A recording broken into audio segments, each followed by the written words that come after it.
What is up, everybody? It's a beautiful day. Everybody, Michael Perkins fishing here. Oh, what a beautiful day. We ended up getting called off for rain because this morning it was like really gross and raining really bad. And yeah, but the weather warmed up and it showed up pretty well. We're gonna go try to catch some largemouth over at this farm pond that's close to my house. So come along for the ride and hopefully you enjoy it. It's like almost like a top secret spot. No, I'm just kidding. It's a really nice pond though. There's a local sportsman club that takes really good care of it. They just ask that, you know, we all be respectful, and I'm sorry for the dinging. I don't have my seatbelt on. Hey, again. No, I'm just kidding. But anyways, while we're on this little journey over to the pond, I hope everyone's having a wonderful day. More outdoorsy stuff if you guys are interested. And just let me know in the comments below what you guys are thinking. Anyways, so yeah, today is Wednesday, April 2nd. I hope everyone made it through April Fool's Day without being made a fool. I hope that everyone's able to get out and enjoy this nice weather today. It is a little breezy, but that's okay. So today I'm primarily going to focus on what these fish are targeting. You know, I'm going to probably throw a handful of baits and kind of see what they're targeting over here. I would like to think they're probably going to target a Senko, a weedless slow sinking worm, and maybe, just maybe, they might be, you know, ready for a chatterbait. I don't know. The weather is warming up, which means the water temperatures are starting to go up, which means they're going to start spawning. And if you didn't know, I am in Iowa, so the weather's kind of, it does whatever it wants. One day it'll be 85, and then the next day it'll be like 25, and it's great. It's wonderful. The Lord is good anyway. So yeah, that's what I'm thinking. Also, I got some tournaments coming up, and I would like to, you know, thank a partner, Mouth Hug Fishing, right here. They supplied me with some great merchandise, some SPF shirts, some hoodies, some hats. They're super genuine company that care about the bass fishermen.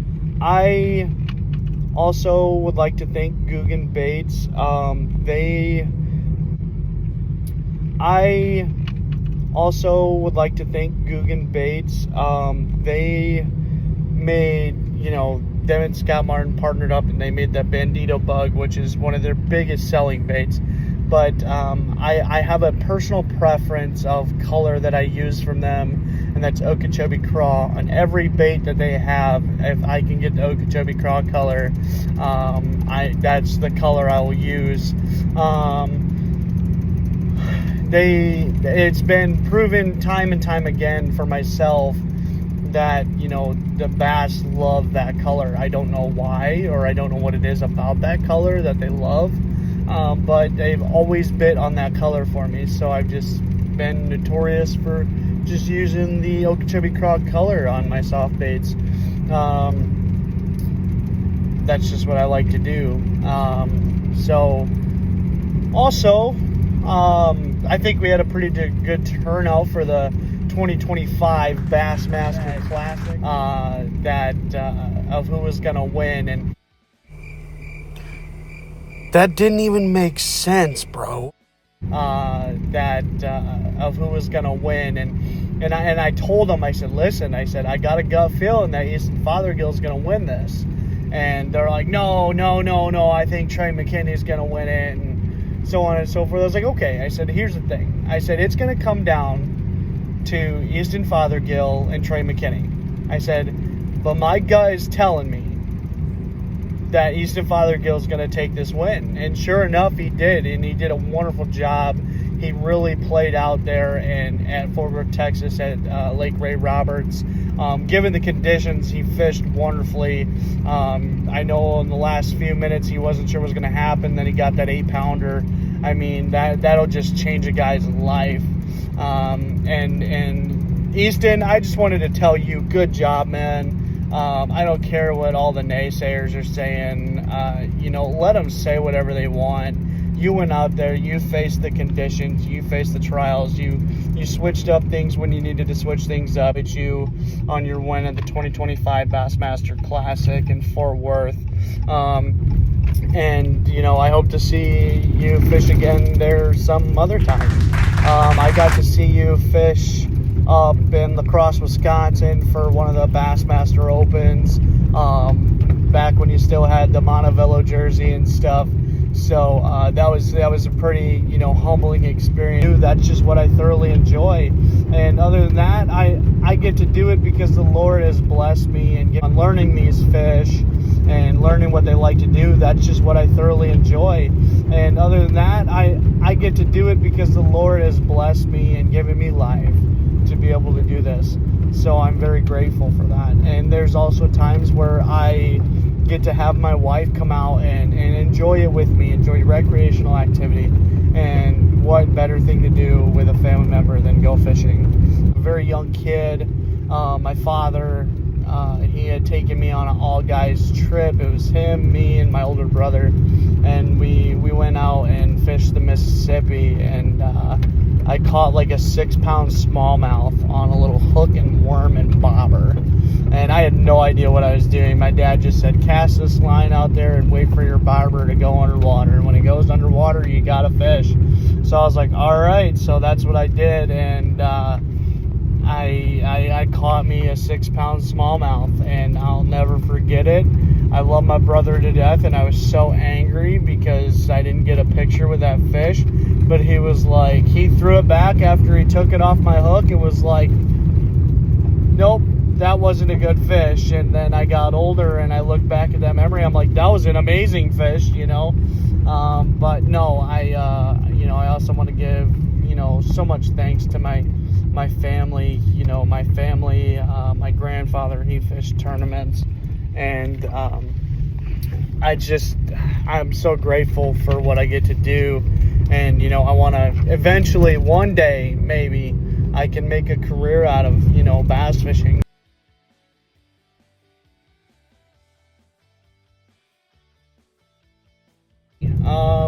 We're about to pull up here to this pond, and we're gonna get some fishing on. So let's do this thing. The club to fish out here. So that's what I'm gonna do. So I got a couple rods here. I got let's see here. Got a Mach 1 Lew's, old school. Got me an Akuma with an Evo Falcon rod for crankbaits and jerk baits and stuff. And then I got my old Mach 2 Lew's rod and reel. So Lew's, you do a great job. You guys make some really nice equipment. I'm super thankful for you guys. Yeah, so we're gonna get these bad boys set up. I got 2 of them set up already, but I'm gonna run my Mach 2s with a jig and see how it works. Yeah, so let's do this thing. And I was smashing them. I mean, they were just, I tell you, me and my wife came out here the other day, and I was smashing them. I mean, they were just annihilating my bait.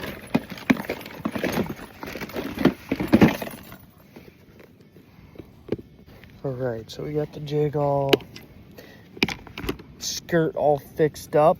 I don't know about you guys. I think it looks so good.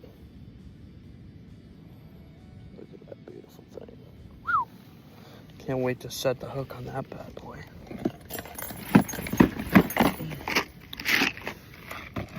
All right, so let's do some fishing, guys. Got everything all rigged up, I believe. And I'm ready to catch some bass. So here we go.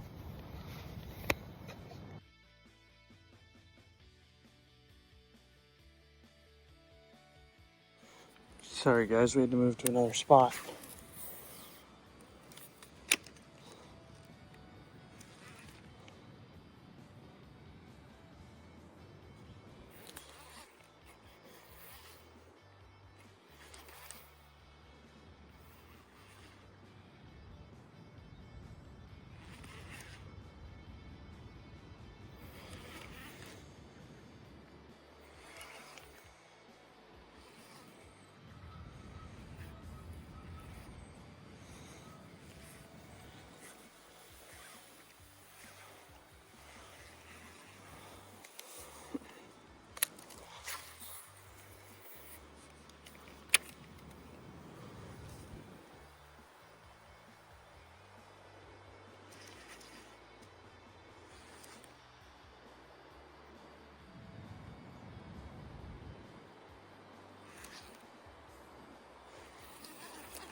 You guys are probably like, man, why is he fishing that jig so fast? Well, I was told by Bass Fishing Tips, or I wasn't told by Bass Fishing Tips, but he made a video saying, you know, like when you're fishing these jigs early spring, fish them fast. Don't slow down because like you're not trying to like trick these fish into biting. You just want to get a reaction out of them. I don't know. Something about this is just the most peaceful thing in the world. It's so quiet. It's amazing. There's some grass in here, like in the middle of this pond. I don't know if you guys can see it over there or not, but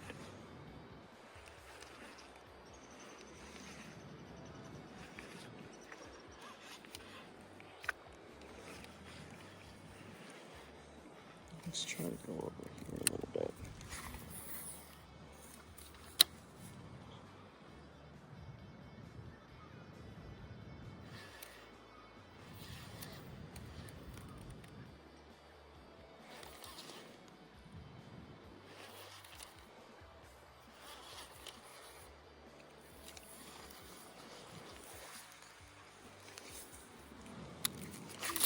Oh my lord. This happens when you get ahead of yourself, guys.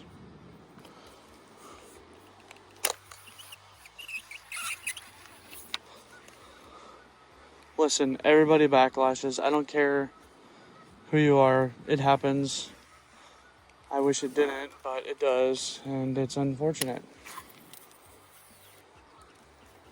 That's a good spot for it.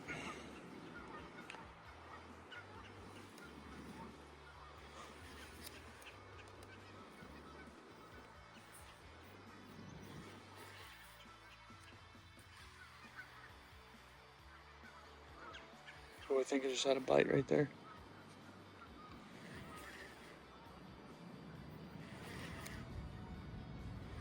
So hard to tell because these guys in this pond are just so finicky.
No bites yet, bro. What is going on?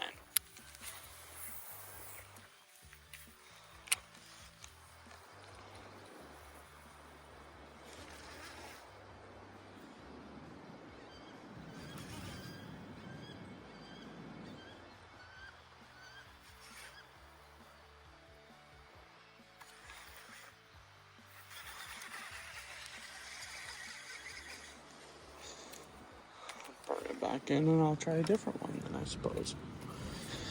Let's see here. So I got the old Senko, the old trusty Gig and Baits Chevy Craw on a weedless rig. So we're gonna see what happens.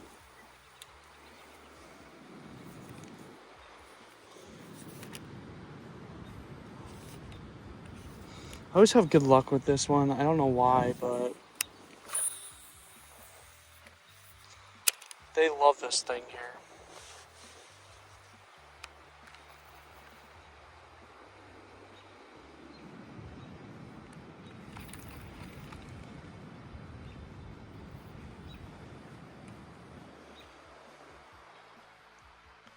I don't know if you guys can see the difference. Like there's the,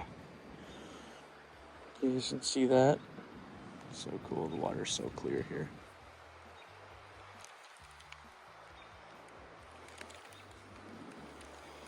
Well, didn't get a bite on that in this spot, so we're gonna leave our tackle box here because it's literally just us here. Some beds starting to be formed up close here. That's kind of cool. I feel like the waters went down a little bit since I was here last, but that's completely okay. It'll fill up, I'm sure, again. Look at how clear that is. Can you guys see that right there? Not the sandbar, because I know you guys can see that, but out in front, man, it's just so beautiful. Some big fish in here, I've been told. So let's try to catch one of them big ones. What do you guys think? I think this spot looks good. Try the jig first here. Just to see what's going on out there. And, yeah. Bloop.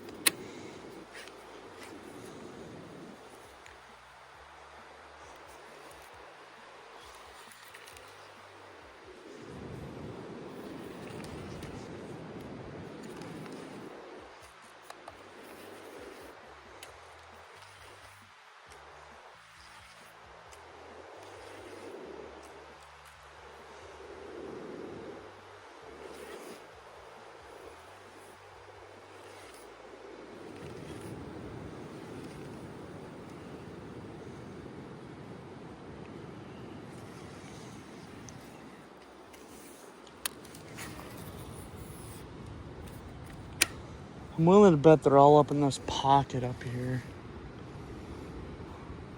Oh, there's a bite.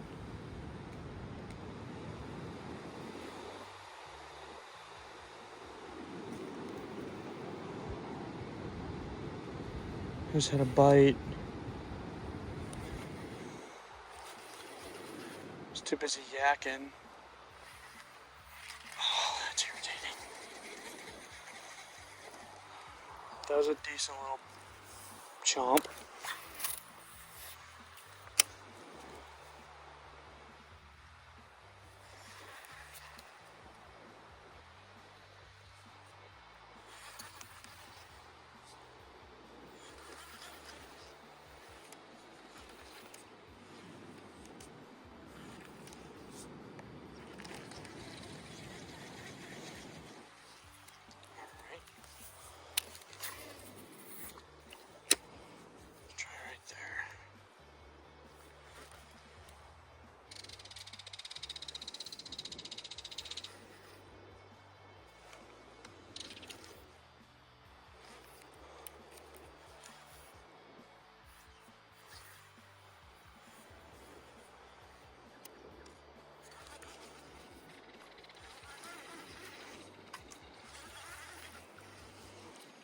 Huh.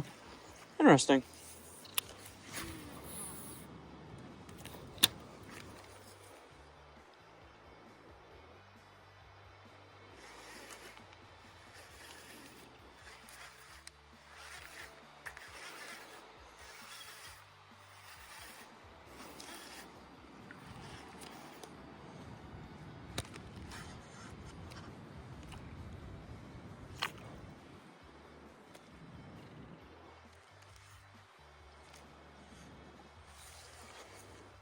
Neato.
Nothing yet. That's craziness.